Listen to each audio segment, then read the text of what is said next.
Ever since the start of the turbo hybrid era back in 2014, Mercedes have been dominating at almost every racetrack, except for Germany 2019. And the result of this dominance is that Mercedes have won the Constructors' Championship 6 times, and drivers like Lewis and Nico have become world champions. But this dominance has caused the team, and especially Lewis, to get a lot of hate. So in today's video, we'll see why we shouldn't be saying that Lewis is winning just because of the car. Let's get started. What's up guys, Formula News here, and on today's episode, here's why it's unfair to say Hamilton is only winning because of the car. It's days like Sunday that the rest of the Formula 1 field must realize what they're up against. It's easy to pretend Lewis Hamilton's success is simply the result of having the fastest car on the grid, but if you take the time to analyze his Spanish Grand Prix victory, you find an athlete working at the very highest level. One of the core reasons for Hamilton's success is his desire to strive for perfection. Even in a season where he has the best car, he is challenging himself every week to extract more performance from it. In a sport measured to a thousandth of a second, it's almost impossible to attain true perfection, but on Sunday, he came as close as is humanly possible. Now, just to let you guys know that I'm not a Lewis Hamilton fanboy, but the fact that Hamilton is still finding new levels of performance on the day of his 88th Grand Prix victory is what marks him out as one of the greatest athletes alive. But trying to convey that to the audience when he appears to be on nothing more than a Sunday drive is hard. With Formula 1, there is always a level of detachment between those watching and those taking part. Because of the nature of the sport, it's impossible to truly appreciate the skill involved. Very few people on earth have experienced what it's like to drive a Formula 1 car, let alone operate on the limit of their ability in one. The sensation of having 5 times the force of gravity acting on your body at 180 miles an hour is unimaginable for the majority of us.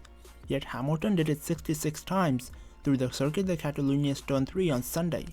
What's more, he did it while monitoring the 4 volatile chemical reactions occurring on the surface of each tire, managing the performance of an engine spinning at 12,000 revolutions per minute, and maintaining a gap to F1's tame boxer Max Verstappen. He did all that to perfection, dictating his own race-winning strategy from a cockpit that would have been reaching temperatures of 50 degrees Celsius in the height of a particularly hot Spanish summer. By the finish line, he was 24 seconds clear of Max Verstappen's Red Bull, which Mercedes' data from Friday practice had predicted would be the fastest car over the 66-lap race. Meanwhile, the only man with the same equipment as Hamilton, his teammate Valtteri Bottas, made a slow start, never recovered, and finished 44 seconds adrift, albeit a gap made bigger by a late pit stop to ensure he had fresh enough tires to take the point on offer for the fastest lap from Hamilton. In order to pull it off, Hamilton said he reached a perfect zone, seemingly echoing the quotes of his hero Ayrton Senna. The tangible result of being in the perfect zone was Hamilton's ability to extend his lead over Verstappen in the race at will.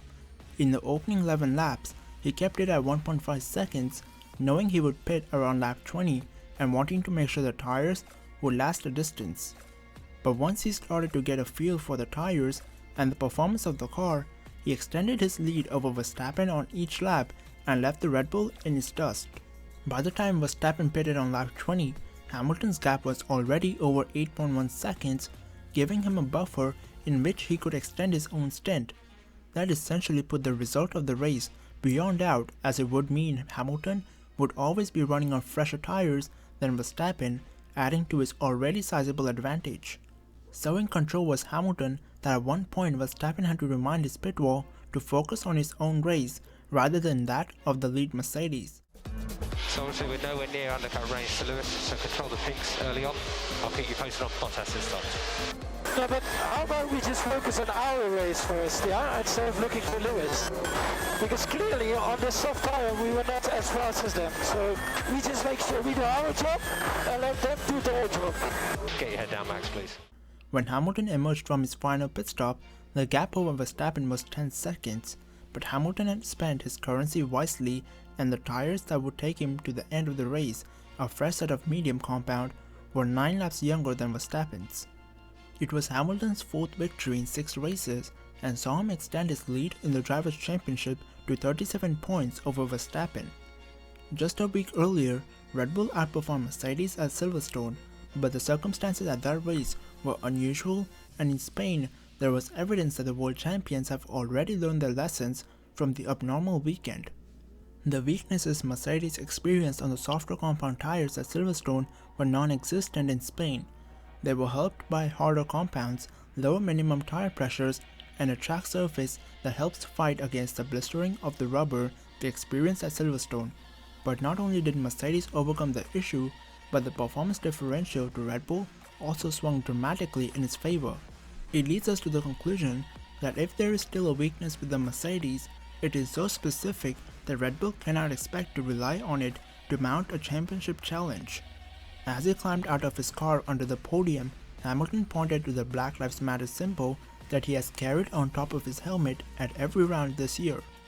He has been the leading voice in Formula One's anti-racism messaging and has underlined the importance of using the sports platform to continue to have conversations about the issue. With the pre-race anti-racism message now part of F1's race weekend routine, something Hamilton had to push for after a series of embarrassing efforts, the world champion is determined to use his success to keep the matter at the front of everyone's minds. It's a message that has deeply impressed those who work closely with him. Ahead of each race, Mercedes' mechanics are among the few pit crews that take a knee along with the 13 drivers, showing unity with Hamilton on an issue that the team has also chosen to put front and center this year by changing the color of its cars from silver to black. Wolff, who has a particularly close relationship with Hamilton, praised his driver's determination both on and off the track.